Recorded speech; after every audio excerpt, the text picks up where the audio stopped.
Hi, everyone. My name is Jessica Rose, and I'm part of the PAC committee as the membership coordinator. And I'm going to be briefly reviewing our Cub Scout 1221 COVID-19 expectations.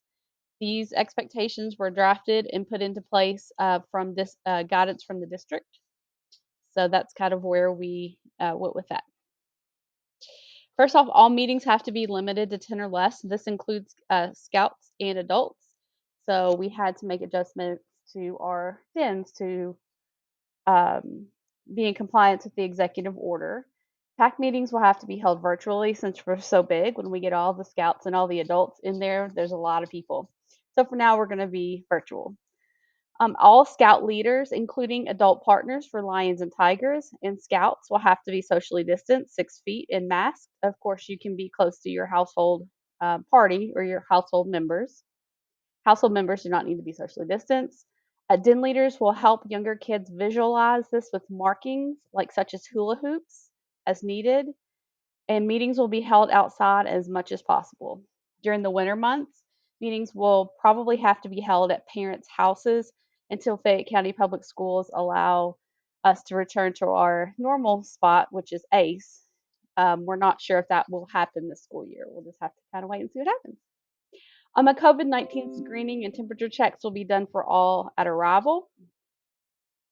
All scouts, leaders, and adult partners should sanitize their hands as they arrive.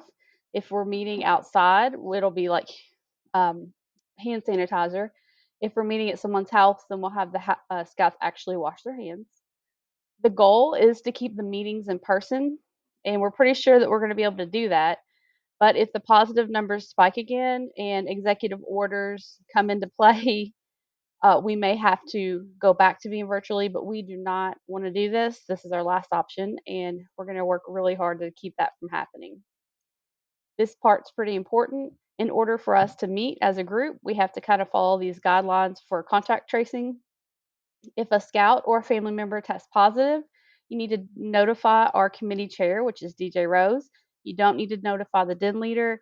We'll handle it in a very confidential manner. So, DJ, our committee chair, will handle notifying the other families discreetly. We will not identify you or your scout. We'll keep it, private as it should be. And then if any of the contact tracing officials need to talk to us, then we would have to release the den attendants at that time to those officials. Okay. No scout that is exposed can come back. Like you say, if one scout in the den tests positive and he or she were there, then everybody would need to test and make sure that they're negative before we have that den come back in person. Okay. We'll do sign-ins for all required meetings. Again, that's no big deal, just to keep an accurate attendance. Scout leaders, scouts, and parents outside of your household group, we've got to stay 6 feet apart so we can keep doing this. We're going to ask that one adult partner will attend meetings with lions and tigers to assist. That's BSA policy. We have to do that. These dens will need to have less scouts since it's kind of like a twofer, since 2 people from the family will have to attend. For the bears, wolves, webelos ones, and webelos twos, we're going to ask the parents to observe from a distance so we can make sure to keep that meeting size under 10. So, like if the kids are meeting in the park, the parents could set up their lawn chairs like a distance away, or if they're meeting at someone's house, then maybe they could, if they're meeting in the backyard or whatever, they could sit in the car and wait. Again, we're not asking this to happen for lions and tigers because they have to have an adult partner with them. If you have concerns about this, just talk to us.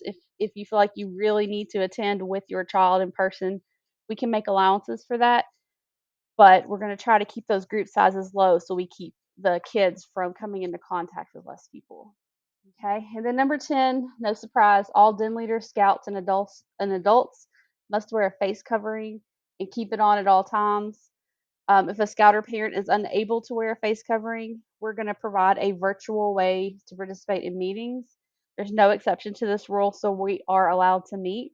We're not allowed to meet unless we can make sure that this happens. Again, if you have a concern about this and you want to ask questions or reach out to DJ Rose. He's the committee chair, also my husband, so I'll just put it on him. But we will be happy to discuss any of these with you. Our aim is to be, number one, be able to meet in person. We don't want to do virtual again. And number two is to keep everyone safe. Thank you so much for your time, and please reach out if you have any questions or concerns about this policy.